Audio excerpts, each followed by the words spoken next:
We will now prove a very important theorem. Without exaggeration, this can be called really the high point of this entire course.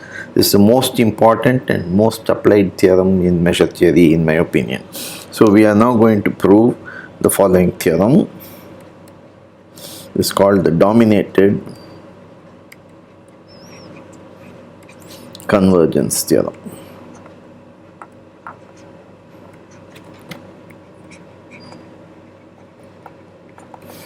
There are plenty of applications of this theorem. Let X S mu be a measure space,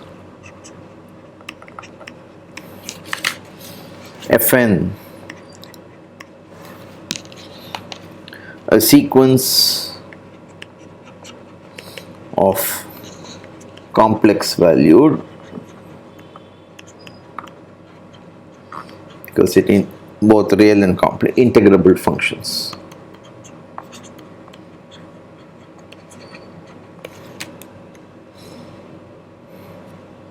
Converging pointwise to a function f.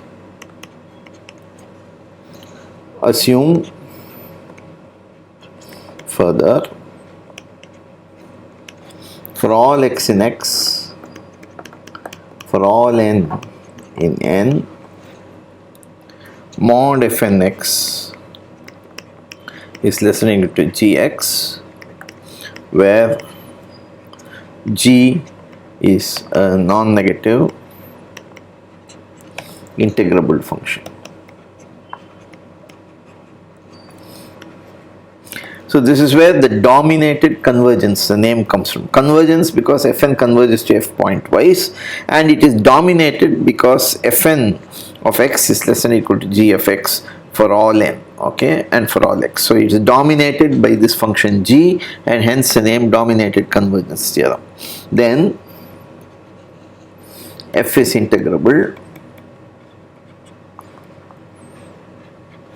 and limit n tending to infinity integral x mod fn minus f d mu equal to 0. In particular, integral fn d mu converges to integral f d mu.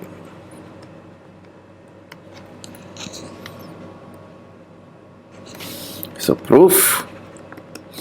So mod fn x less than or equal to gx and fn x converges to f of x implies mod fx is also less than or equal to gx, and since g is integrable, this implies that f is integrable, because integral of mod f is less than or equal to integral of g, which is less than infinity.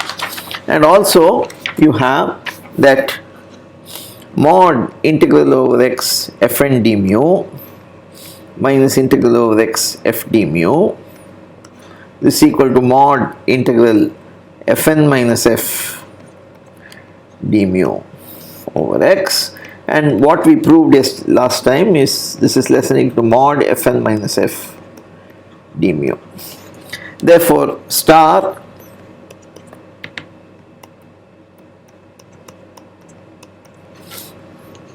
thus double star follows from star.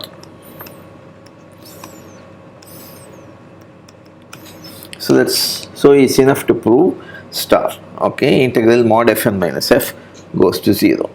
So you now have mod fn minus f is therefore less than or equal to 2 times g, or 2g minus mod fn minus f is greater or equal to 0. So let us now apply Fatou's lemma.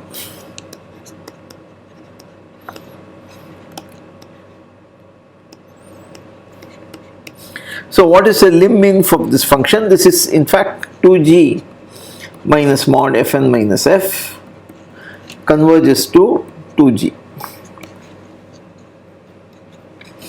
Okay, so that is the lim inf, and therefore you have twice integral over x g d mu is less than or equal to lim inf n tending to infinity integral 2g minus mod fn minus f d mu, which is less than or equal to lim sup n tending to infinity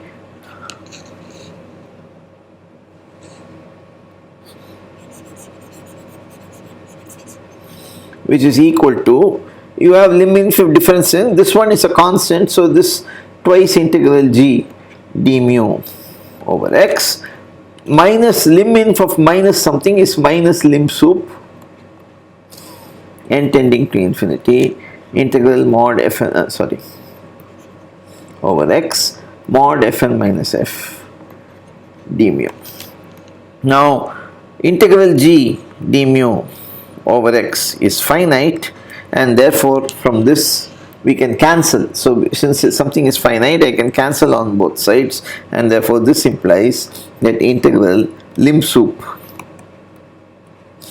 n tending to infinity mod fn minus f d mu is less than or equal to 0. So we have 0 less than or equal to lim inf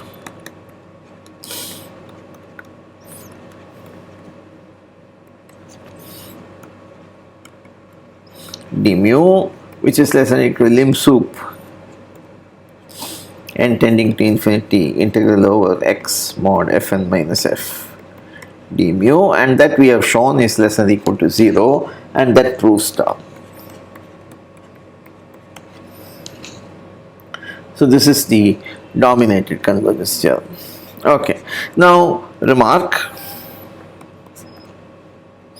Now if mu e is 0, then the integral over f over e d mu for any function, any g, this is or h equal to 0 for all h integrable. Okay. Now in proving this, of course, initially for simple functions or also we have this, we always use the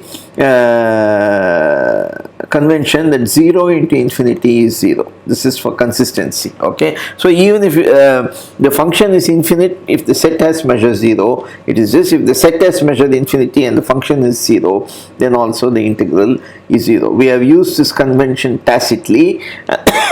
I am just indicating it to you now. Okay. Now all theorems, monotone convergence,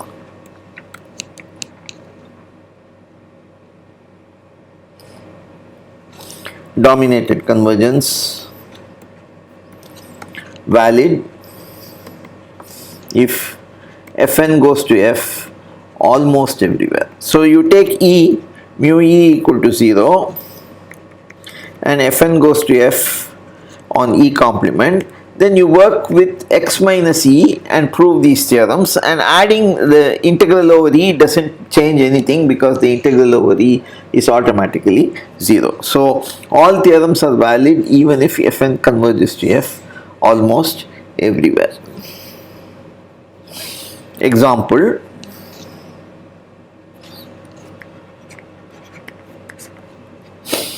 you have x equals n, s equals power set of n, mu equals counting measure. Then you define fn of k equals 1 by n if 1 less than or equal to k less than or equal to n, 0 if k is bigger than n. We have already seen this. Then we know that fn goes to f uniformly. However, integral fn d mu over x is a simple function which is 1 by n up to k, so it is n time up to n, sorry, equal to 1 for all n, and integral f equal to 0. So you have that integral fn does not converge to integral f. This is because since fn is not dominated by any integrable function,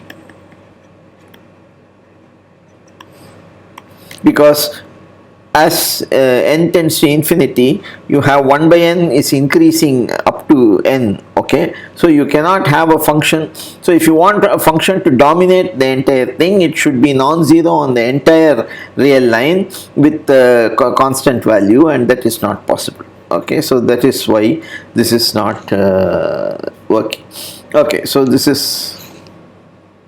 shows that the domination of integral g is important. And also in the proof you will see that you could get this lim sup less than or equal to less than or equal to 0, because you could cancel that integral g on both sides, and that was because the integral of g is positive. So we have used the hypothesis, and we have shown by this example that this hypothesis is important. So definition, we say that Fn converges to f in the mean. So this one more notion of convergence.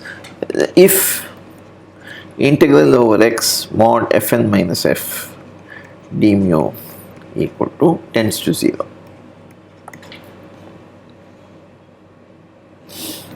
Proposition x s mu measure space, Fn integrable functions converging in the mean to a function f, integrable of course, because if it converges in the mean, then the integrals converge, and then of course it becomes, then Fn converges to f in measure. In particular, there exists a subsequence which converges pointwise almost everywhere to f. So if you have convergence of integral mod Fn minus f, if it goes to 0, then you can, it also implies convergence in measure, and we know that if you have convergence in measure, you have a subsequence which converges pointwise almost everywhere. So this is just a consequence of the convergence in measure. So proof.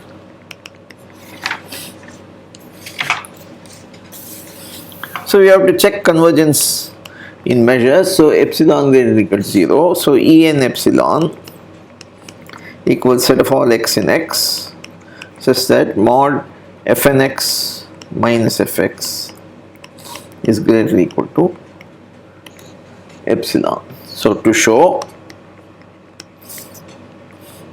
mu of En epsilon tends to 0 as n tends to infinity.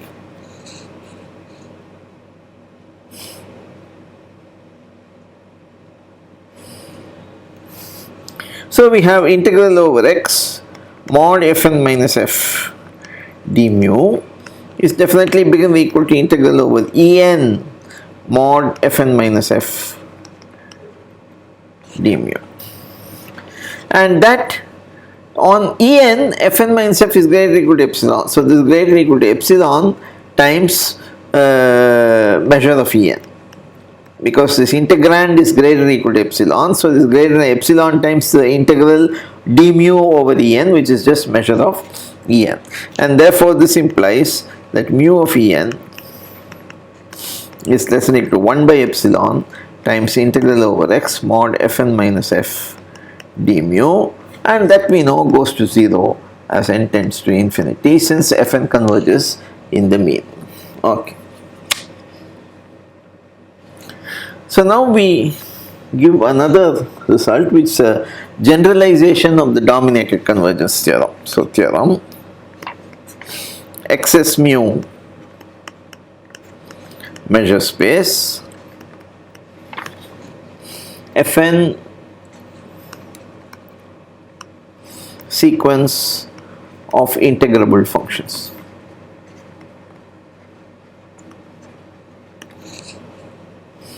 Converging almost everywhere to F.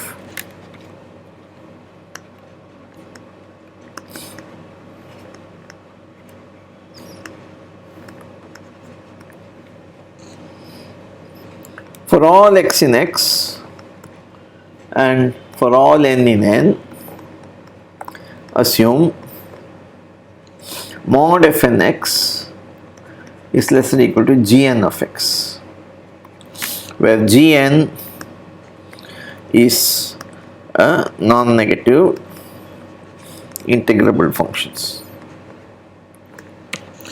Assume further Gn converges to G almost everywhere, G integrable.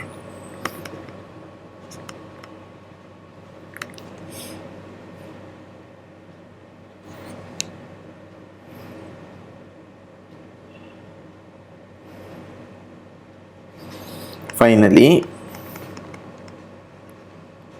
assume integral Gn d mu over x converges to integral of x g d mu. So we are relaxing certain things. We said all the fn's should be bounded above by a single integrable function g. Now we are saying each function can be bounded above by a gn. The gn must converge to g both pointwise as well as the integral should converge, and the g should be integrable. Then, so this is of course finite. Then we have the desired result. Then integral fn d mu converges to integral ft.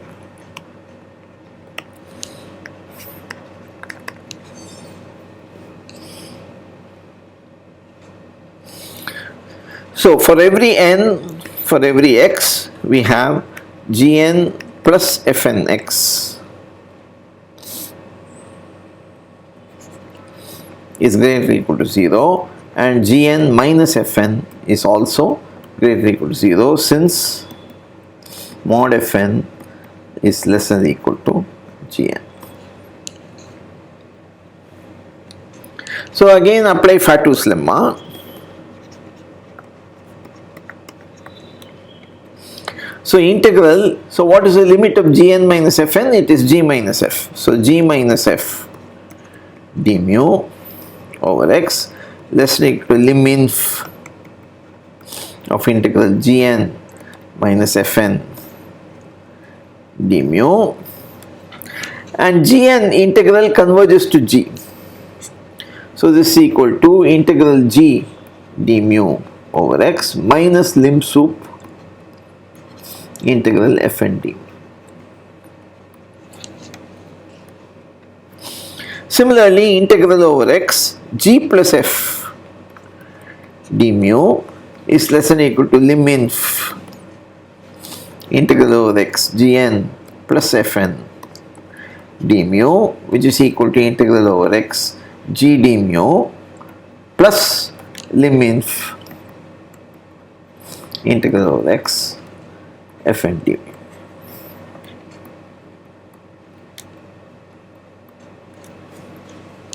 So now again we can cancel integral g is finite,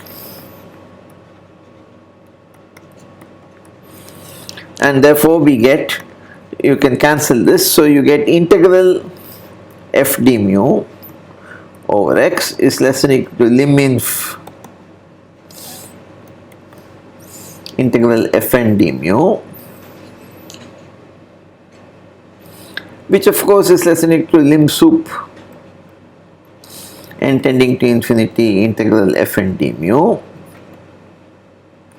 But from here if you cancel g, you get lim sup is less than or equal to integral f from this relation.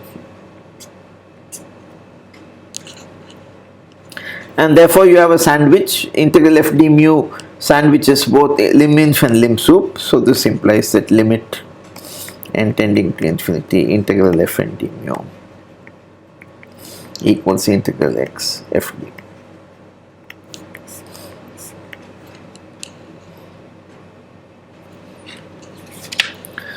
So corollary of this result, we have the following theorem.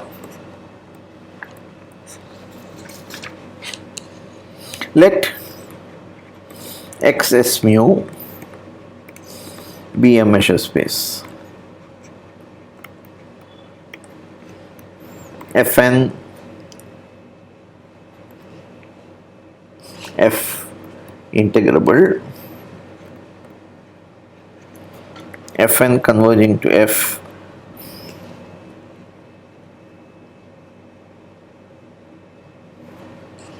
pointwise almost everywhere. Then Fn converges to f in the mean if and only if integral mod Fn d mu over x converges to integral mod f d mu over x. So you have a criterion, a pointwise convergent sequence. When is it convergent in the mean? The modulus should converge, the integral of the modulus should converge. So then only you have this. So proof. On one hand, you have mod of mod fn minus mod f is less than or equal to mod fn minus f. So this implies that convergence in mean implies star.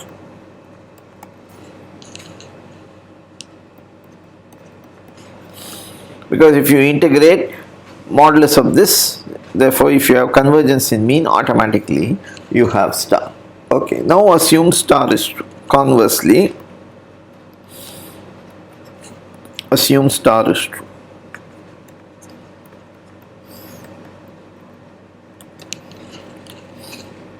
Now you define capital Fn equals mod Fn minus f,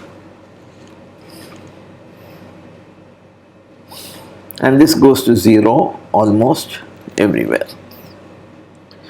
Define capital Gn equals mod Fn plus mod f, and capital G equals 2 mod f. Then Gn converges to G almost everywhere, and mod Fn is less than or equal to Gn. I don't need to put because everything is non-negative in this case. So mod Fn less than or equal to Gn or the Fn is less than or equal to Gn are the same thing, and integral Gn d mu over x converges to integral G d mu over x by star.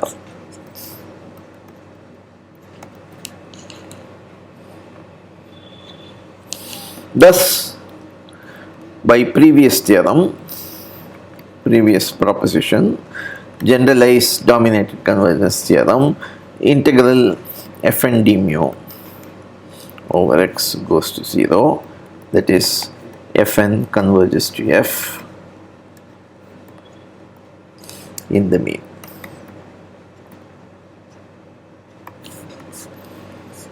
Okay, so next time we will see several examples of application of the dominated convergence theorem.